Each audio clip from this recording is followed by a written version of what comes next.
Hey guys, welcome to Boxing Squared for boxing news and views from around the internet. Is Luis Ortiz a dark horse to be Tyson Fury's first opponent on US soil under his new co-promotional deal with ESPN and Top Rank? He recently signed that deal. Him and his promoter joined forces with ESPN and Top Rank. He'll have 2 fights a year in the United States over a number of years.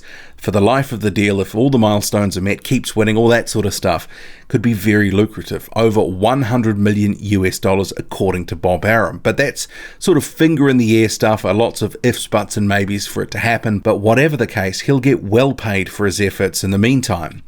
And before any potential rematch with Deontay Wilder, because that's on ice now, and perhaps on ice forever, who knows, we'll have to see on that, ESPN wants Tyson Fury to take an interim fight before any rematch.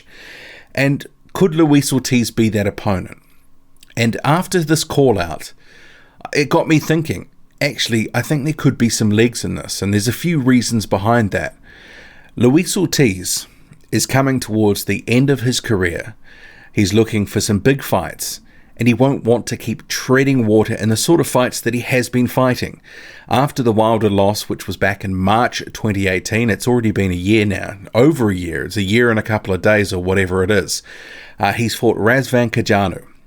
That was a knockout win in a couple of rounds. He then fought Travis Kaufman, dominated him over 10 rounds, dropped him multiple times. And more latterly, he's just fought Christian Hammer. He was taking the distance, like Kaufman, over 10 rounds. So Luis Ortiz has had 3 fights since that loss to Wilder. He's relatively well ranked in the WBC, as is Fury. But Ortiz has been taking these fights that he doesn't want to be fighting in, because he's been saying very publicly, his management and him, I want to be in the biggest fights, I want to fight these guys, but everyone is avoiding my call-outs, or everyone is avoiding me full stop. And whether you believe that or not, Ortiz, the result is clear. He's not in these fights that he should be in as a guy who was a top 10 heavyweight. And I still believe that he is on, around top 5 in the world at the moment, until he proves otherwise. Even though I do think now he's potentially a bit on the slide. In that Hammer fight, his legs weren't really there. He didn't look as sharp to me as he has in recent years. But after all, he's 39 years old right now, about to hit 40 at the end of March. So time is marching on, and it waits for no man, and Father Time is undefeated, and Luis Ortiz is against the clock here. And consider his promotional status at the moment. He is with PBC, but what is that deal? What is that deal that he's on? And historically, Luis Ortiz has always been on relatively short contracts, at least since he left Golden Boy. He's been on short contracts. It was a couple of fights deal with Eddie Hearn. And he's had a couple of fights, with PBC. And before Christmas, there was a talk from Eddie Hearn that he would potentially look to sign Luis Ortiz again, offer him a 3-fight deal. And that could be quite a lucrative situation, and it could end in some big fights. Ultimately, at this point in time, it never panned out to anything. But his management, his manager and advisor, Jay Jimenez, he expressed a lot of interest in that scenario. And at the time, I sort of said, perhaps Luis Ortiz is either at the end of his deal or coming to the end of his deal, maybe one more fight. He's had another fight since that Kaufman fight. So what is the promotional arrangements for Luis Ortiz? And given historically, especially in the last couple of years, they have sort of allowed themselves to have a bit of leeway, maybe he could be a promotional free agent if he chose to be. And especially if the right fight came up, say for an Anthony Joshua, say for a Tyson Fury. And in the case of Tyson Fury, if that is the biggest option out there for Tyson Fury, and Fury looks at Luis Ortiz and goes, okay, well, I've got about 4 inches, 3.5, 4 inches on this guy. I've got the reach advantage on this one. And because Luis Ortiz, for a long time, he was said to have an 84-inch reach. But when he was measured for that Wilder fight, it actually proved to be that he had a 78-inch reach. Well, that was what the measurements came out at. So Fury with an 85-inch reach, height advantage, reach advantage. Luis Ortiz has struggled with movers before. The Malik Scott fight, which was a terrible watch, was a case in point for that example. And Tyson Fury might actually look at a Luis Ortiz a guy who got a lot of credit from the Wilder fight, who is regarded as a top talent, and ESPN doesn't necessarily want to see Tyson Fury in with nearly nobodies. So a guy who is still regarded around the top 5 in the division, at minimum top 10, that's an attractive prospect. Could be a very good style matchup for Fury.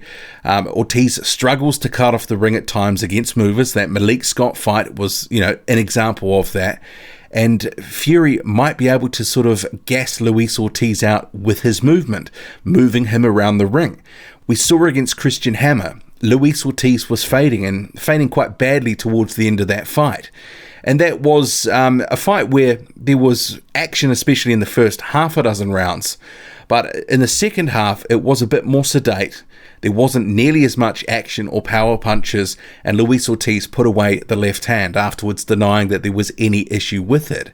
But he did look to be tired, very tired, especially from the 8th round on. But Christian Hammer, he was similarly tired, and it kind of petered out into, a unanimous decision for Luis Ortiz. Very comfortable in the end.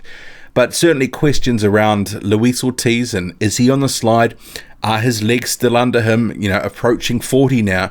Is he where he needs to be to sort of remain at about the position in the heavyweight division that he has been in for the past few years? So Tyson Fury might be able to look at the situation, or, the matchmakers, ESPN and Top Rank, and go, is this guy available? And is this a fight that we want to put Tyson Fury in with? And is this the best option that's available right now? And maybe it is. I mean, there has been some talk about other guys. You've got Bryant Jennings within the Top Rank stable, Kubrat Pulev, who's the IBF mandatory. I mean, maybe that's, a possibility. Pulev and Fury, if you were to pay Pulev a pile of cash, maybe he would look to take that. But then again, I mean, Pulev seems to want the actual physical strap, and maybe the lineal status wouldn't be as appealing. You've got a few other guys within the Top Rank stable, and I'm not exactly sure of Oscar Rivas's promotional status at the moment. He is a PBC fighter, but perhaps Top Rank does have rights over his next fight after that Bryant Jennings win. Not too sure on that, but his name has been linked with Fury for this fight, as has Joseph Parker. Duco Events signed a co-promotional deal with Top Rank a couple of years ago at the end of 2016, which would give, if there was a fight in the United States, Top Rank would have some co-promotional arrangements with them.